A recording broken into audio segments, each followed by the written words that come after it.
We have my sound? Yeah, very good. Is it possible to turn it up a little bit, the volume? Is it?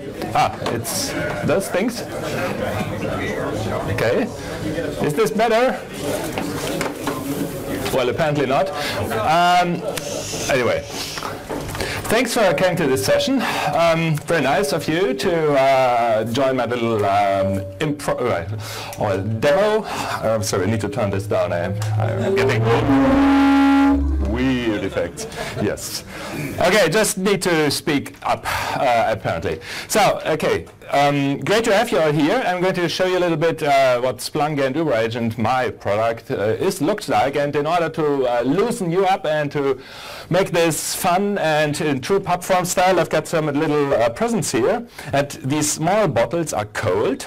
And the large bottles are not, so they're better suited for taking home, not for drinking on the spot, although I'm sure many of you would love to do right that. And here's some little something for the missus at home. And the game is really simple. If you have a question, speak up and ask it. If it's good, I'm going to ask the audience, then you can choose from whatever you see here. Well, not my laptop. Okay. You would want your new laptop. My new laptop, yeah, I just ordered one. Some of you may have read that on my blog, and I don't have it yet, so I can't give it away. Okay, thank you. So now let's start. Who of you knows what Splunk is? Okay, whoa, that's pretty good. Say.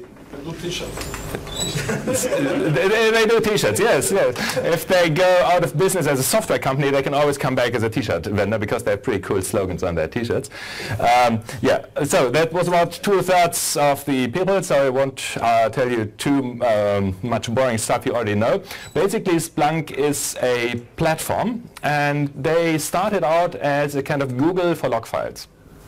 In other words, they process and ingest machine-generated data like event logs, all kinds of log files, and stuff your servers and your machines, routers, whatever you have, generate. And they put that into one giant, it's not a database, they don't have a schema, they're really flexible, a giant kind of container, and then you can search it. So that is already a pretty powerful concept. But that's only how they started. The solution evolved over the years, and what they have added over time is the ability to build apps on top of Splunk. And with apps, you can obviously extend the platform quite a bit and add functionality to it that is not in the core product. So basically, if you install Splunk, you don't have a lot. You don't get that much. Oh, so you need to take care. Don't sit on this receiver. Sender, actually. So when you install Splunk, you get something like this.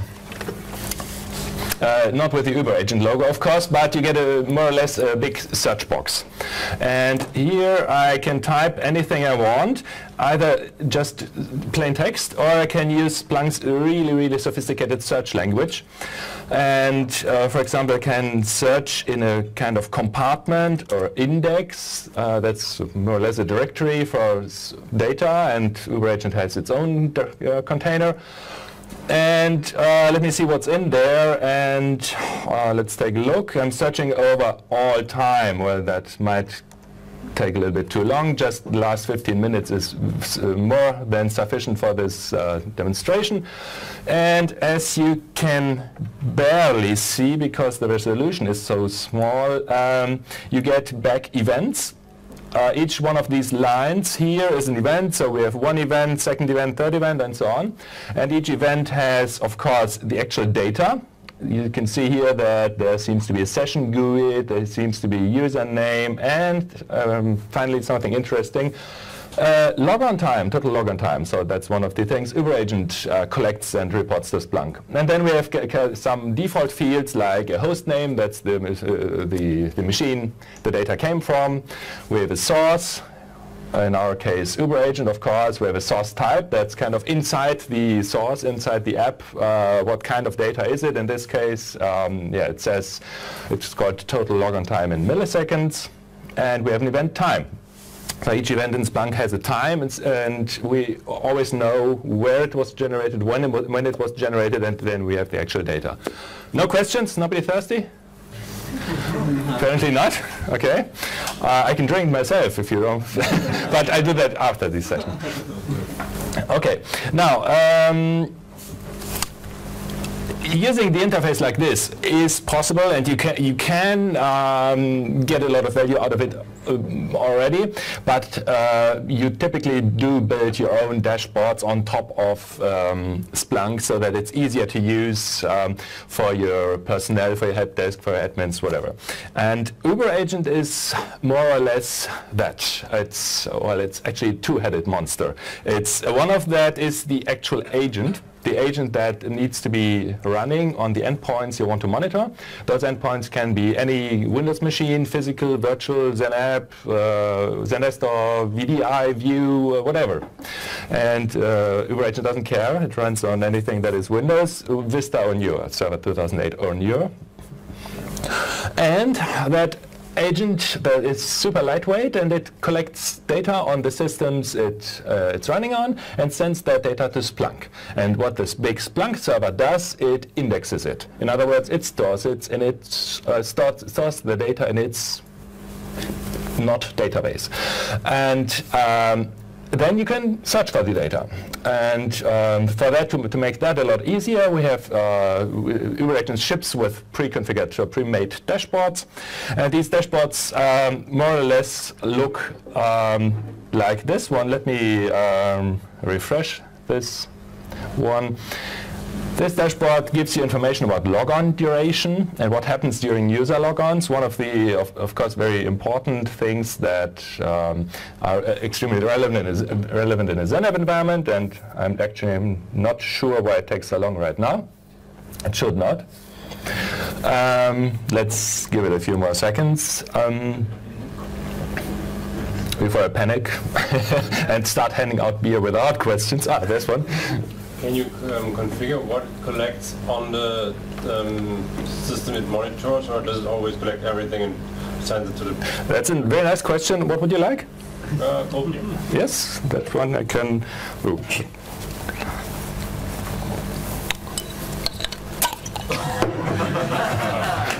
There you go. Oh, that's bad. Okay. Yes, of course. UeberAgent has has a configuration file. It's very extensively configurable. You can switch on or off all kinds of things you want or don't want to have or to see. And depending on the configuration, of course, the data volume, that the amount of data that UeberAgent collects varies. And that is important because Splunk's licensing is, let's say, interesting. They did that quite cleverly because they charge you more if you send more data to Splunk. In other words, you pay per daily indexed data volume. You can store in Splunk as much as you want, but just sending data to Splunk costs money. Okay, let me try to fix this or whatever, try something else. Do you have to decide how much data is sent before you actually do it? Which one do you like? The chocolate. Chocolate, okay. There are two. Choose. Please. Just as well. Okay, thank you. There you go.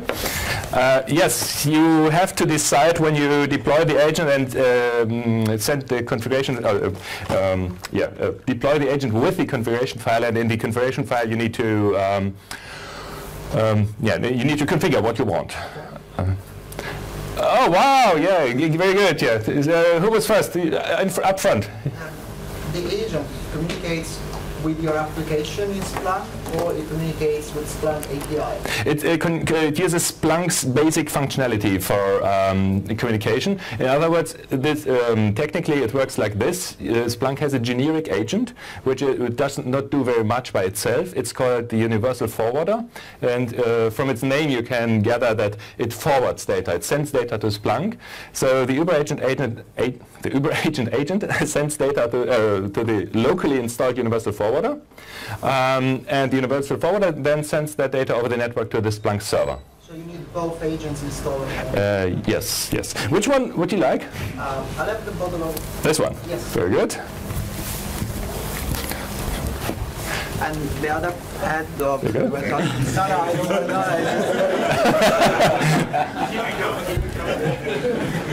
Yes. It was a two-question. And then the other piece is the interface that you put on top, which is the application that analyze your data. Yes. The dashboard, which I should be showing you, is, well, it queries Splunk and then gives you all kinds of tables and graphs and stuff like that. I hope I get it running in the next few minutes. Okay, there's another question over there, behind, at the back. Yeah, you can all ask your questions. No worries. Over there. For the login duration, I know that desktop directory shows also login duration, but only for I think 7.75 or 7.1. Is it the same login duration data, or coming from different? I don't think so, unless they have cloned what I do in UeberAgent. UeberAgent has, for most things, it has its own metrics. So it doesn't go and ask perf1 counter or other predefined counters, for most things at least. It calculates most things on its own, and login duration is one of those. What would you like? Yes, very good. Could you maybe pass this on? Try to without foot in the okay, that's better. There you go. That's clever. Yes. Now there were other questions. There you. Yes. Can you use it between two different companies? And if you can, is the data encrypted? You can use SSL to encrypt the data while it is on the wire. So optionally, by default, that's not turned on. And you mean two different organizations in different AD forests? Sorry. Can you use it over the internet to another? Yes, you certainly could. Actually, Splunk does have two different offerings that are relevant in that case. They had a special cloud-based variant of their product, which is called Splunk Storm. And now they have something new. They have a hosted variant of their Splunk Enterprise product. So you don't have to install it on your own servers. You can just rent your Splunk server on some machine, in the AWS machine, I guess, on the internet, and they do all the management and stuff, and you just send the data to that machine. So what would you like? I like a box of chocolate. Yes, this one. Okay. No, the other one. There you go. Thank you very much. There were more questions? Yes, please. Actually, I have two questions. Okay, you only get one beer. Another one. When does the agent starts collecting data? At what stage in the whole boot process? Oh, very good question, yes. Okay, first... The second question would be, what if Splunk is off, you have a Splunk server and it's off and you didn't find the connection? Will it save the metrics locally and then send it later on? Yeah, very good questions. Well, let me answer first. So the first question was, when does the agent start in the boot process? Well, Splunk's universal forwarder is a service, so it starts automatically when the system boots up, and then it automatically it invokes UeberAgent. So that happens during the boot process. Because this is a two-staged thing, UeberAgent gets started a little bit too late for my taste, I must admit. So if you log on really quickly, you may have logged on before UeberAgent is actually running. To improve this situation, I'm going to release the next, or the version after the next, will have a different architecture where UeberAgent runs as its own service and gets started earlier in the boot process. And so it will capture all events of the very first log on, no matter how fast you type, whatever. So the answer, the second question was If Splunk server is down. yes. Okay, you can configure the universal forwarder to buffer a certain amount or a certain number of events. By default, that is not on. Okay, so what would, yes, in a minute, what would you like? There are several code, how do you pronounce it? Ugaden? Ugaden? Scheveningen graag. Okay, sorry. And then, sorry, what? Code beer, whatever. Code beer, whatever, very good.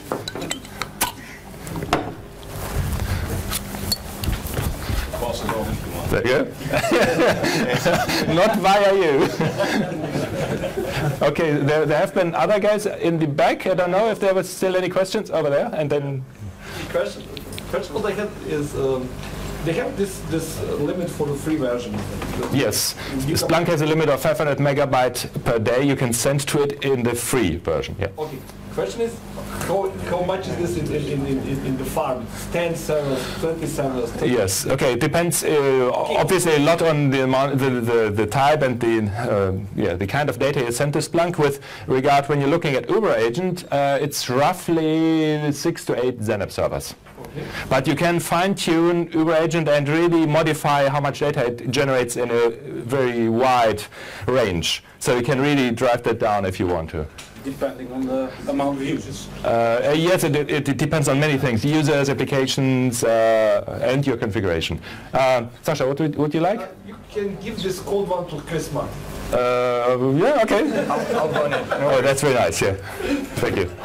Okay, who was first? I'm not sure. I think in front here. Yeah.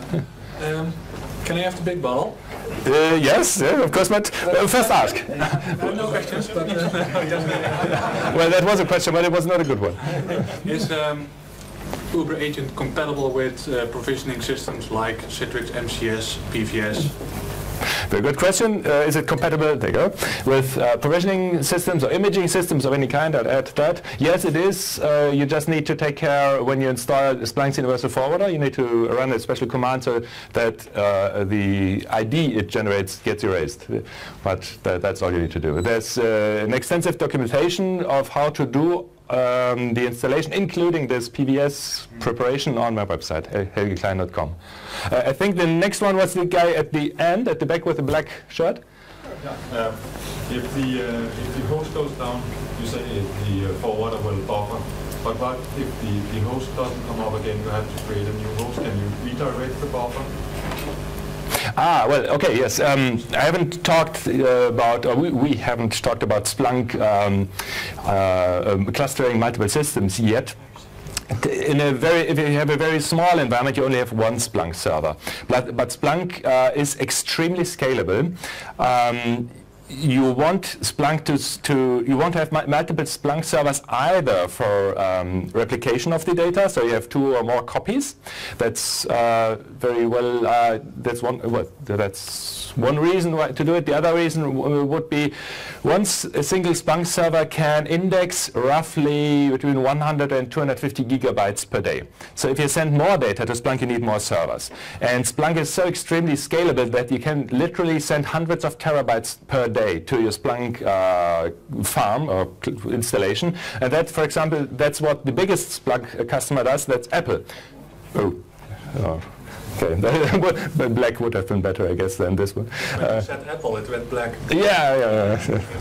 Okay, what would you like? A cold one. A cold one, yeah, they are all cold. There's Duvel, Forbidden Fruit, and who got... Okay, thank you. Okay, who was next? I don't have any...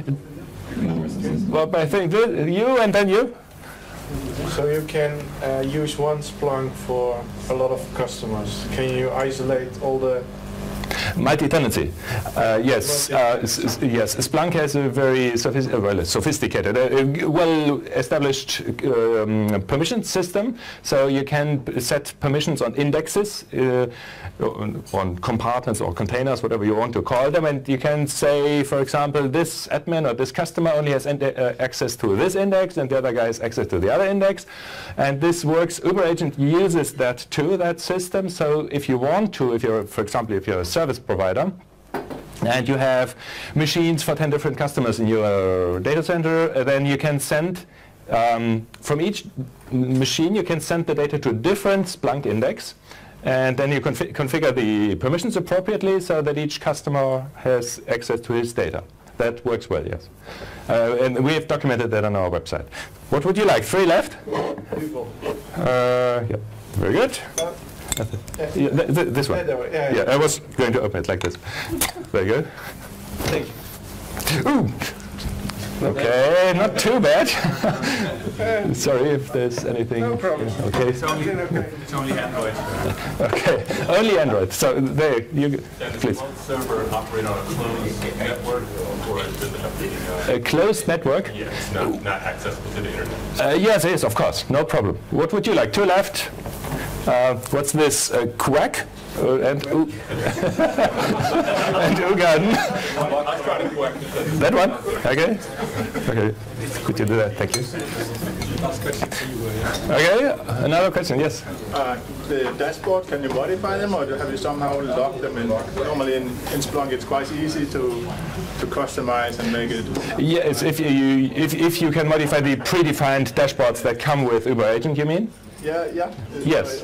Yes, of course. They're not compiled in any way. It's just plain text. It's XML, actually, text files. And I wouldn't recommend modifying the dashboards that ship with UeberAgent, because if I ship an update, your customizations get overwritten. But what I recommend to do is you make a copy of that, and then you can do anything you want with it. And yes, and then that's basically your own dashboard. Would you like a Hugarden? No, sorry for the name, for the pronunciation. Okay. I don't have a second bottle yet left to open it. Oh, very good. Novotel to the rescue. There you go. And there's one left. Would you like to have that for your services? No? Okay, so last one. Who's the best question? What's wrong with your... Whoa! That's a good one. Okay, so it seems I still have to take a look at this problem. Okay, let me check. The internet is very yes, I did try. As you can see, normally I use the server name SRV1, but then I found out that Novotel in its internet services, they also has a server called SRV1, so that failed.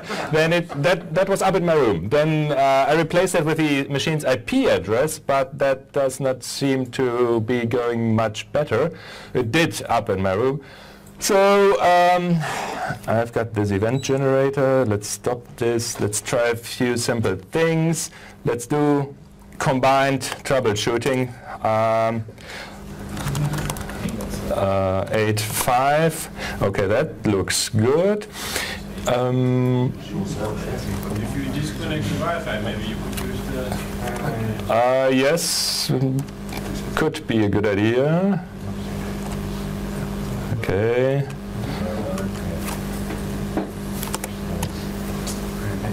Okay, just refreshed, but it doesn't seem to help a lot. Let's try a different browser. Now you could use the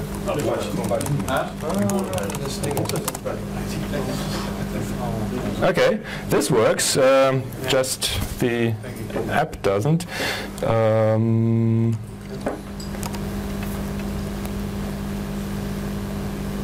Okay, so something might be wrong with Firefox. Okay, I don't care about Firefox. I use Chrome anyway. Just use Firefox for demonstrations.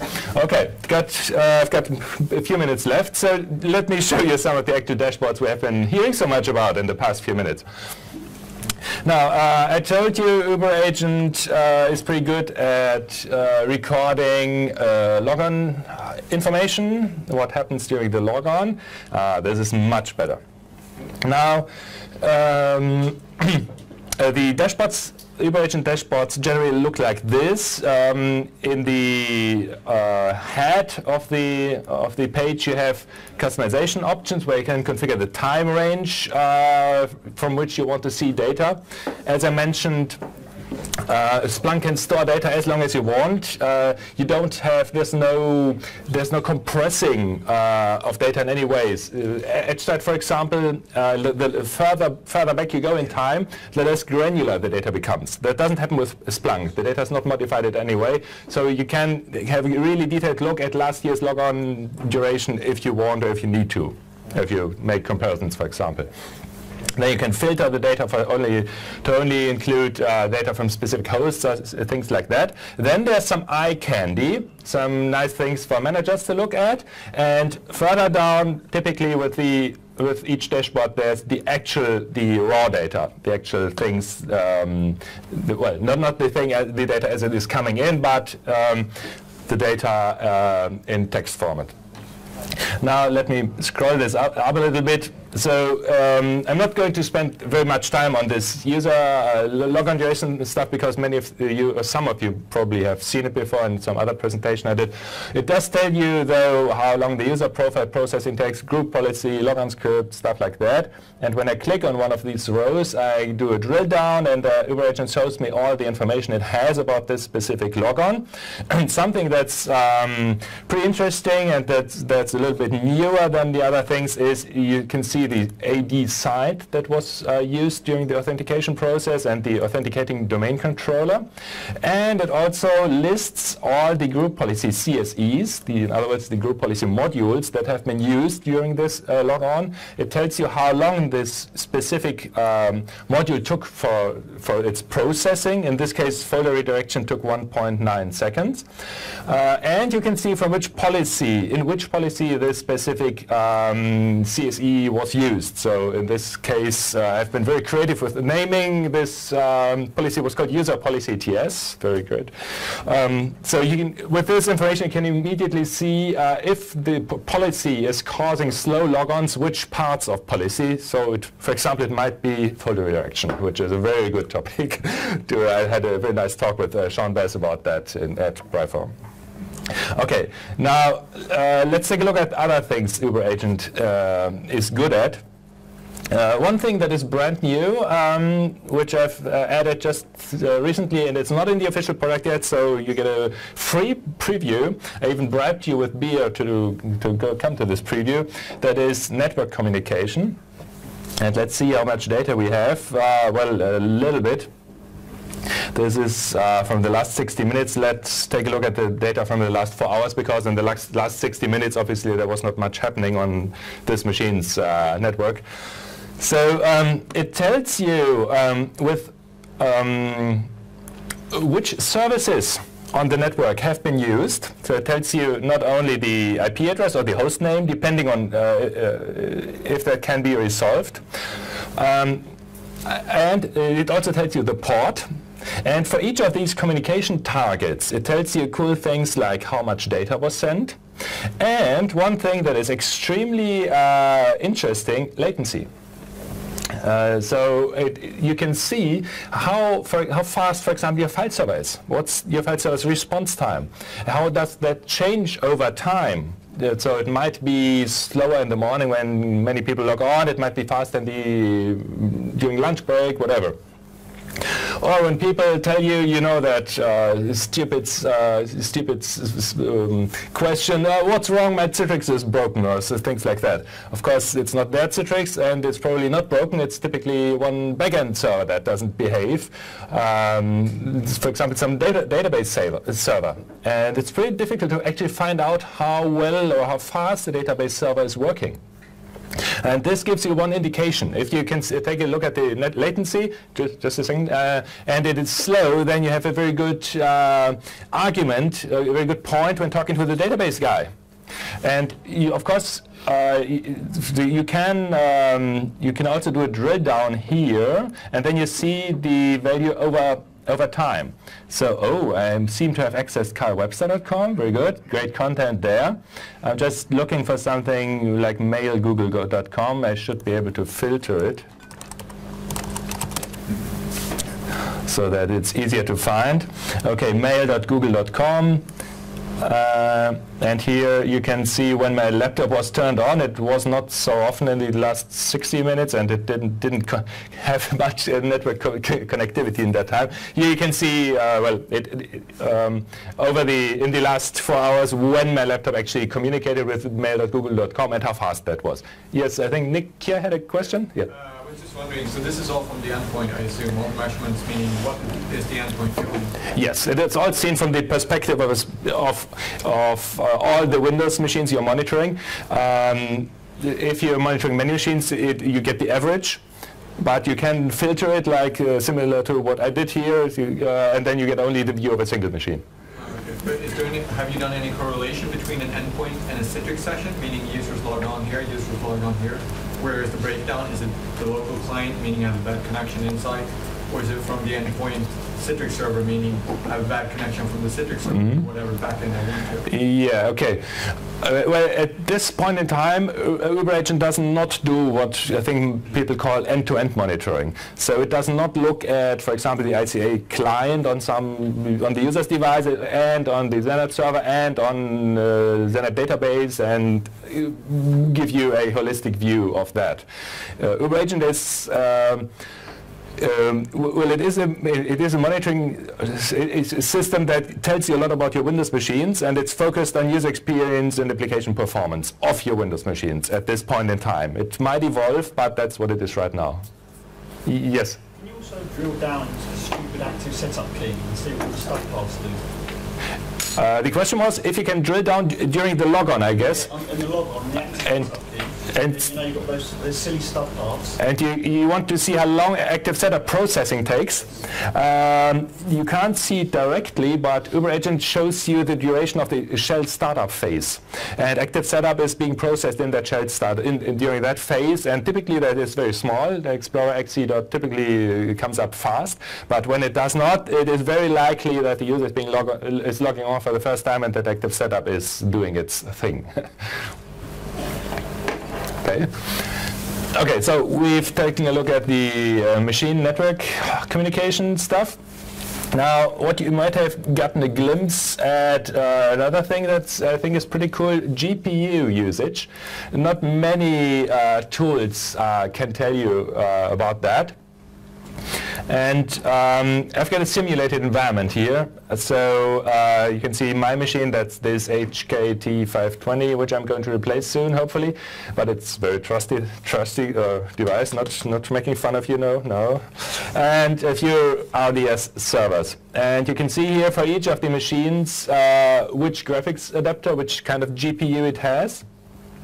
And then the utilization of its GPU in terms of GPU compute and GPU memory.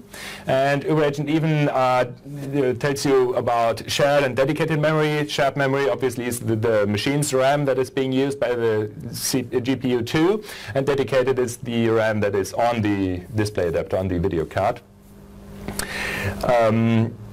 And UeberAgent gives you this information both per machine, that's what you see on this dashboard, and it has the same information per process. So in other words, you can see which processes actually use the CPU and to what extent. And for example, video decoding, most media players, video players use the GPU, but of course real 3D applications and many other things. Browsers too use it quite a bit. Okay, so what else do we have? Talking of browsers, UeberAgent, when you look at this browser, I've got 5 tabs open, and in each of those 5 tabs a specific website is being displayed. I'm not saying a specific web page because, well, the internet doesn't consist of static pages anymore, as it used to be in the 90s. These days, websites are applications, and they consist of a large server-side code, obviously, but more and more websites are using significant amounts of processing on the client, on your machines. In other words, some websites generate a lot of load on your machines, and some generate less load. And when you think of a browser, you should really think of it as not as a single application, but as a framework, as an operating system for web applications. And when you think of it that way, well, you surely want to know what the performance of the browser as a whole is. For example, iExplorer XC consumes lots of CPU, but then the logical question is, where does that come from? From which website? And UeberAgent can show you exactly that. So it shows you here, I'm just going down to the actual data, that here for each of these websites, it shows you the CPU load generated, the IOPS generated by the website on your machines, the I/O latency, RAM consumed, and network traffic. So that really helps you understand what's actually causing or creating the load that the browser is generating.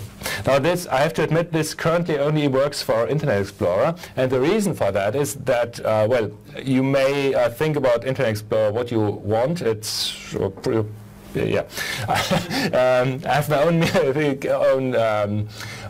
conception about that, about it too. But it is very good in one respect. It has many interfaces. It is an enterprise product, and it has interfaces through which, or APIs, through which it can be queried what it's doing. And other browsers, namely Chrome and Firefox, don't have those interfaces. So it is possible to ask, i.e., what are you doing? And it's not possible to do the same with Chrome. However, for Chrome, what we can do today, let me see, it's here. There's a dashboard that shows you what Chrome is doing. At this moment, we can't tell you yet what each single website's load is, but we can show you which of the various components of Chrome generate how much load. So you for example, here in blue you've got the actual browser process. Then you have an extension process that in this case doesn't do very much, consume very much CPU. But you have Flash, you have the GPU component of the browser and things like that. And you have Java, you can see the effect of those various technologies. Yes, there's a question. Can you switch things on and off in a way that for some data concerns, like for example, you don't want to capture a certain application to be monitored, so you filter that at the UeberAgent level, so that data actually doesn't get sent. Yes, is your question regarding, are you asking because of data security or data privacy concerns? Exactly. Yes, okay, that's a very big topic in Germany too. Yes, Splunk can be configured to filter data right when it comes into the system, before it is stored and indexed.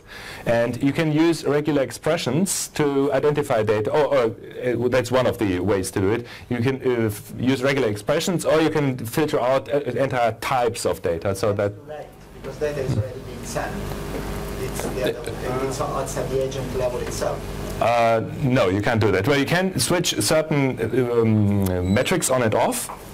Because the UeberAgent is collecting data on the agent. Yes, it is collecting data on the... Control what to collect. On the yes, we had a similar question earlier. UeberAgent is fairly customizable. So you can configure if you wanted to collect this browser data you saw just now or not. You can switch that on and off at the agent. If I don't want PVC quick pay being shown on the data, I cannot do that. I cannot filter the actual data.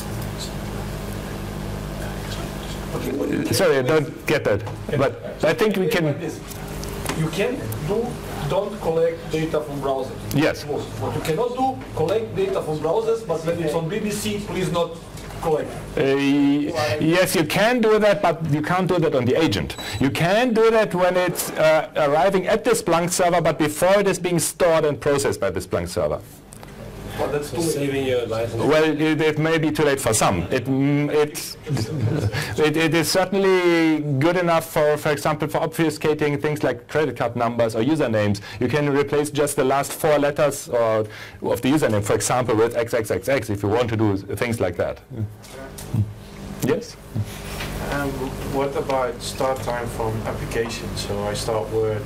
Oh, that was right in cue. Thank you very much. Yeah, the last thing, just one last sentence regarding this Chrome things. We have all the code ready to show you the detailed per site statistics for Chrome 2, but the Chrome API that is required for that is still experimental. In other words, if you're on the typical end-user branch of Chrome, that API is not yet available, and the API needs to make its way into that stable branch. So as soon as that is available, UeberAgent will get that capability. Now, we had a very good question about application startup duration.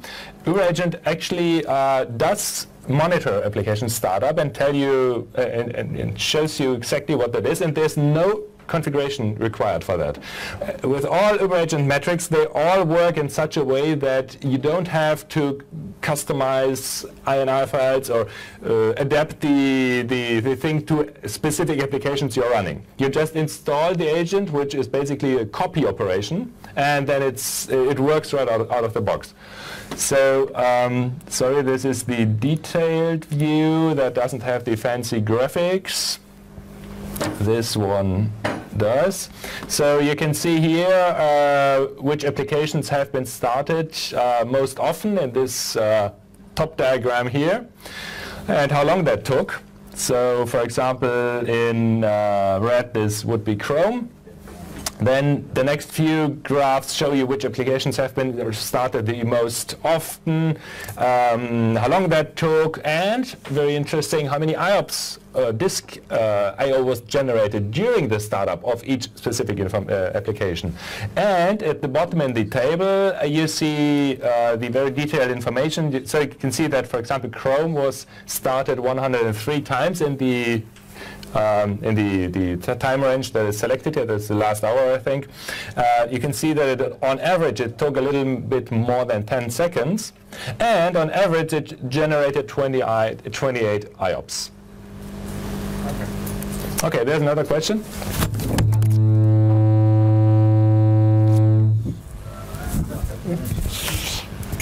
Just a second. Okay. Presumably UeberAgent works with existing UEM products. So if you have things like Profile Manager or North Scout, Accent, RES. Well, from a technological standpoint, it works with any of them, meaning it is compatible, so there's no conflicts or anything. But from the reporting perspective, UeberAgent can tell you about the profile load time of the typical Windows roaming profile or local profile, whatever. And it also has support for Citrix profile management. So if you use profile management, it will automatically detect if a user's profile is being processed by profile management and add the time that takes to the corresponding metric. There's no built-in support for absence or no-scale at this point in time, but there is support for RES. And Danny, over here, he was pretty cool and helped me a lot in getting that done. Actually, without you, that definitely wouldn't have been possible. So if you use RES, workspace management, UeberAgent will automatically, you just need to do a very tiny little configuration on your RES, in your RES setup, and then UeberAgent will detect when RES is initializing in the session and calculate how long that takes and show you that value too. Okay. One thing, just let me, we have just about 50 seconds left, I think. UeberAgent shows you information about processes, but it also automatically determines which is the application name from the process name. So it does show you the nice names like Firefox, Google Chrome instead of Chrome.exe and things like that. This, I'm going to answer your question in a second. And this is also very useful when an application consists of many different processes and you want to know what the resource consumption of the entire thing is. You don't care about 200 different processes, you want to know, is it big or fat, yes or no. And this works with all kinds of applications, normally installed applications. It works with AppV applications, and it also works with Java applications. Okay, that's I think more or less the last question. Yeah, I think Splunk and UeberAgent use a service, maybe with kernel mode access. What about impact for other kernel mode applications like antivirus scanning, which is also happening on kernel level and real time? Okay, the question, the question was, what about drivers? To a little more specifically, are there any drivers used? Well, the Splunk Universal Forwarder comes with drivers for registry monitoring. Who want to do that? I think that's a pretty dumb feature. And file system monitoring, but you don't have to switch that on. By default, it's not.